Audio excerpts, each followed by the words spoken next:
안녕하세요. 멋진 아재입니다. 미국 도널드 트럼프 대통령이 말입니다. 관세 서명 하루 만에 호주를 제외시켰습니다.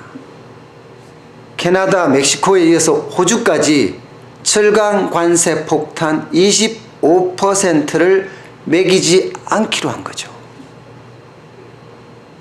뭔가 변화의 기류가 있잖아요.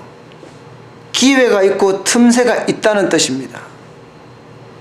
제발 바라건대 우리도 국가 차원의 전략적 TF팀을 빨리 구성을 해서 미국부터 시작을 해서 중국, 유럽, 일본까지 전방위 외교 노력을 해야 합니다.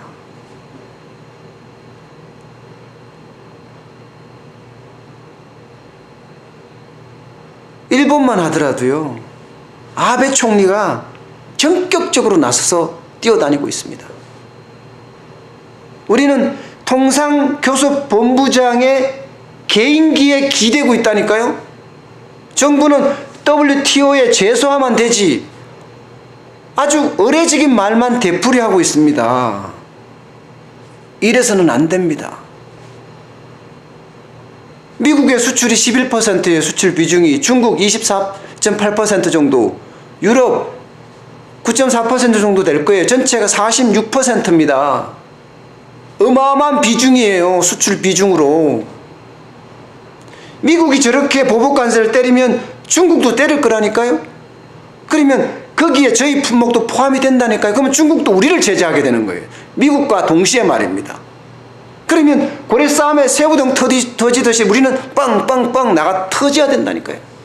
유럽도 마찬가지예요. 미국 상품에 대해서 핀셋으로 보복관세를 매길 수도 있지만 품목으로 매겨버리면, 뭐 리바이스가 잘 나가니까 청바지 이렇게 묶어버리면 우리는요, 우리는 섬유 제품 타격 안 받나요? 그렇게 새우등 터진다니까요. 새우등이. 제발 바라건대 제가 벌써 여러 번 이 방송에서, 멋진 아재 TV에서 말씀을 드렸습니다. 국가 차원의 전략적 TFT를 구성을 해서 미국이고 중국이고 유럽이고 일본이고 외교적으로 강하게 관리를 해야 된다고 말씀을 누차 드렸습니다. 국밥집 사장이 왜 그러냐, 그렇게 말하는 사람도 많겠죠. 그런데요, 수출이 무너지면 우리 국밥집도 안 됩니다. 46%의 비중, 여기에 야금야금 깔아 먹다가 말입니다, 나중에는 흔들거리면 어떡할 거예요. 지금 보세요. 세탁기에 이어서 태양광 패널, 섬유 제품까지 갔죠. 화학 제품 갔죠. 이제 철강까지 갔어요. 이제 우리한테 주력 제품으로 남은 것은요, 반도체 자동차예요. 그까지 가면 도대체 어떻게 하려고 그러죠? 이거 있잖아요, 심각하게 봐야 됩니다. 이 국밥집 사장이 이렇게 심각하고 간곡하게 이야기할 정도로 심각성이 현장에도 있고 수출에도 있습니다. 대한민국은 전통적으로 수출 주도형 국가입니다. 이 국가가 한번 흔들리기 시작하면 수출은 걷잡을 수 없어요.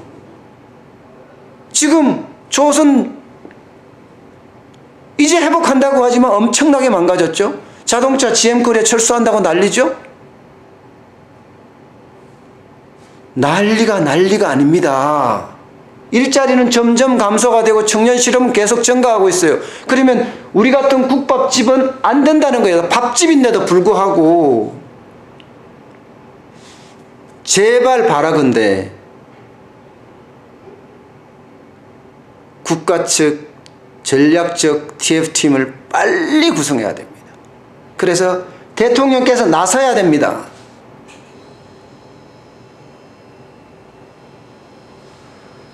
사람들은 말하더라고요.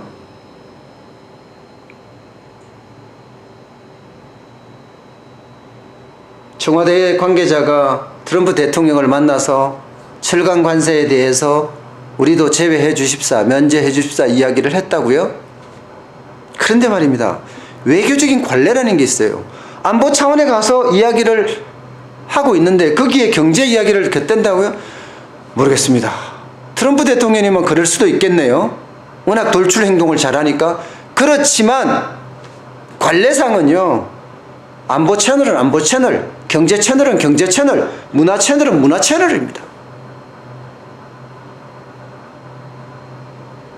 지금 많은 사람들이, 많은 전문가들이 이야기를 하니까 임기응변 차원이 아닌가 저는 의심이 됩니다.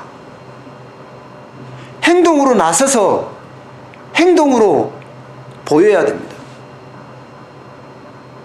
간곡히 부탁드리건대 국가 차원의 전략적 TF팀이 필요합니다. 그래야만 저 같은 국밥집을 하는 사장도 먹고 살 수 있습니다. 오늘은 너무 간곡하게 부탁만 드렸네요. 여기까지 하겠습니다. 고맙습니다.